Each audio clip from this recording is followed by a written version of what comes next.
Parang maririnig mo talaga na nagmura siya. Panoorin ulit natin.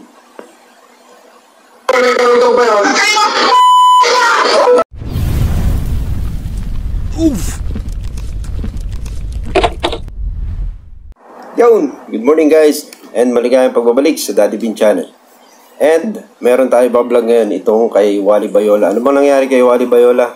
Yan yung tatalakayan natin ngayon. Ano nga ba nangyari? Ito kasi si Wally Bayola guys. Kahapon, I'm not sure kung napanood nyo lahat ito. Si Jose Manalo ay naghingi ng apology para dito kay Wally Bayola. Tapos at the same time, si Wally Bayola ay ganun din, nagsorry din. Bakit nga ba? Kasi ito yung dahilan guys, papakita ko sa inyo. Ito ba yun?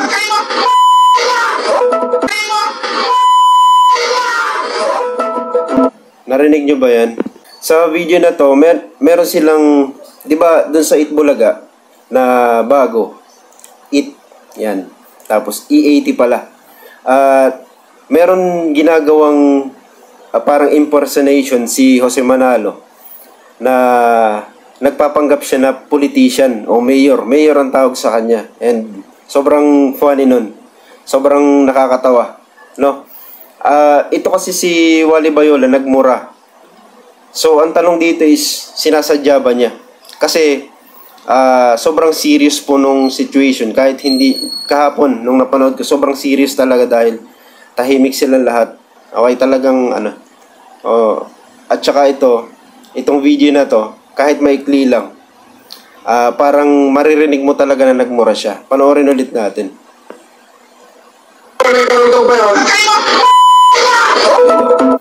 Parang, alam niyo yung P-word. P-word. Pero, hindi ito sinasadya daw ni Wally Bayola. Kasi nga, actually, may mga pagkakataon na ganyan yung nangyayari. Kasi meron siyang ginagampanan na papel. Parang, hindi siya talaga yun. Parang, gumagawa sila ng drama dun sa part na yun. Meron siyang person na ginagaya. So, parang ito ay isang act doon sa kalyeserye. No? Isang act. Hindi talaga yun masasabing nagalit talaga si Wally Bayola. Hindi naman ganun. Pero, hindi pa rin daw maganda. Kasi napansin sila ng MTRCB. Ipapapansin ko sa inyo itong ipapakita ko sa inyo guys itong isang part kung saan eto. Ang sabi dito sa Pinoy Trending, MTRCB also summons TVJ Production to explain why E80 should not be suspended from airing after Wally Bayola's cursing. Ibig sabihin, hindi pa talaga sila napatawan ng suspension. Pinatawag lang sila. No?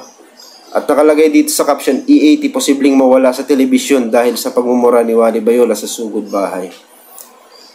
So, pwede silang magpaliwanag dito and kung mapatunayan nila. Pero ito pagdating sa ganitong sitwasyon, sobrang serious ng MTRCB dun sa mga nagmumura. No? Pagdating sa television hindi ko alam kung sakop dito yung sa YouTube at saka sa Facebook. I think hindi sila comment nyo na lang guys kung alam nyo ito. Pero sa akin, I think hindi sila hindi nila nasasakop itong Facebook at YouTube at iba pang social media sites. Kasi sa TV lang sila nakatutok. No? Pero delikado pa rin yung Itbulaga dito. Bakit? Kasi pwede pa rin silang mapatawa ng parusa dito. No? Bakit? Kasi yung pagmumura o yung sa English ay cursing or swear.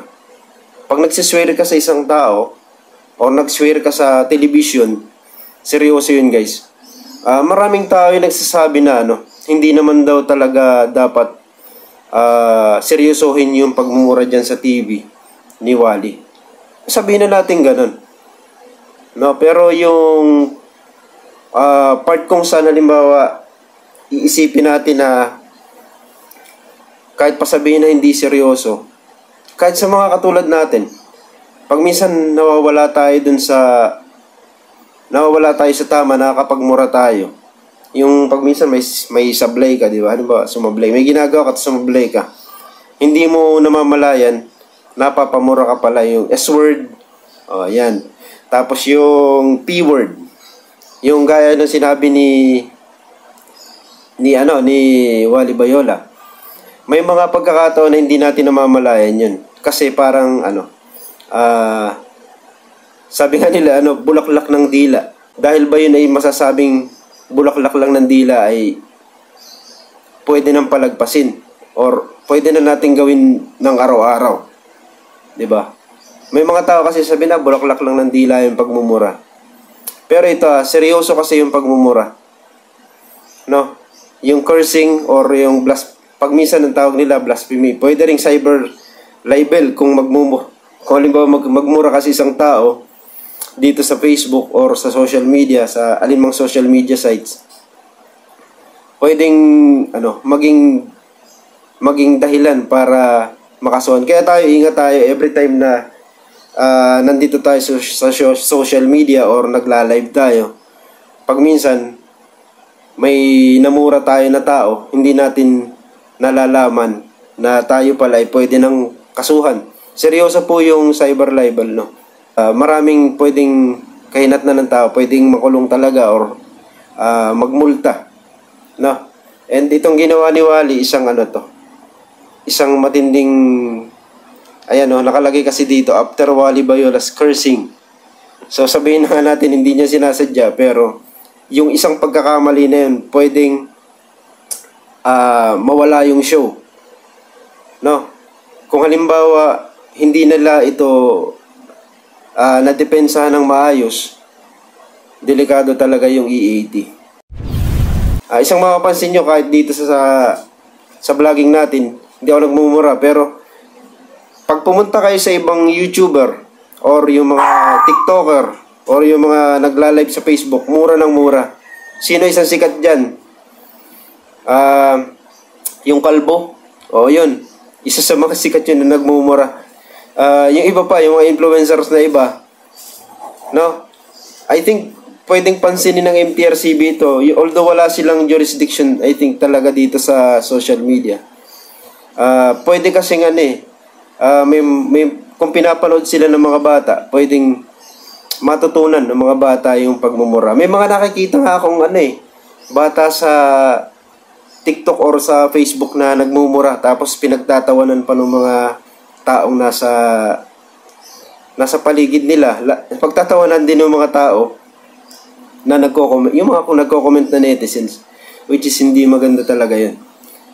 Parang papunta tayo, kung hahayaan natin yung mga ganyan, papunta tayo dun sa generation na mga bata pa nagmumura na, no? Pag minsan kasi hindi natin naiisip yun, no? Yung pag halimbawa nagmura yung isang bata, parang pakiramdam ng iba na okay lang yan.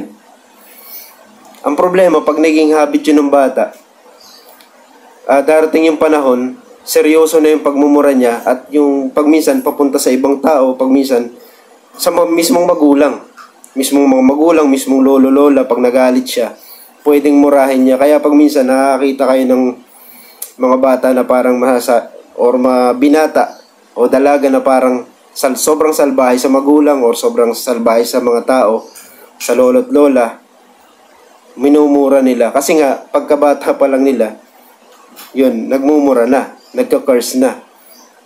Parang nakasanayan na, no? Sabi dito, ang libel o pagmumura o paninirang puri sa isang tao sa Facebook, Twitter o ibang social media networking sites o sa internet ay isa ng cybercrime. 'Di ba?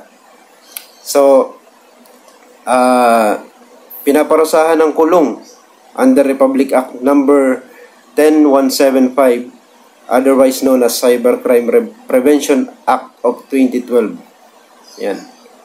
Ang cyber libel na ginawa laban sa isang pribadong tao ay pwedeng isampa sa korte na nakasasakop kung saan siya ay residente, nakatira, o kung saan ito na-print at na-publish. So, yan po yung sinasabi ng, isang guni mo sa barangay. Kasi, kahit sa barangay, may mga kaso nun tungkol sa mga paninirang puri. So, yung mga chismosa dyan, yung mga marites yan, sila yung nadadala sa barangay. Kasi nagagalit yung kapitbahay niya sa kanya, halimbawa, chinichismis siya, pwedeng sabihin na paninirang puri yun o libel. Yung mga chismis na yan, isa sa mga seryoso yan, no? Pero itong sa pagmumura naman, tungkol kay Wally Bayola, I think mariresolve naman ito. Nagsorry na rin sila, nag-public apology na rin. Nagpaliwanag sila ng maayos, at ang sabi nila, hindi naman daw talaga sinasadya. Yan.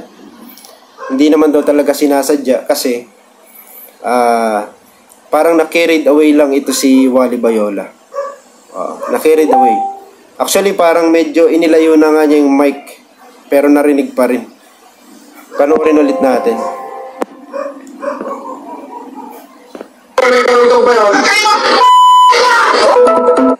Diba? Solid na solid eh.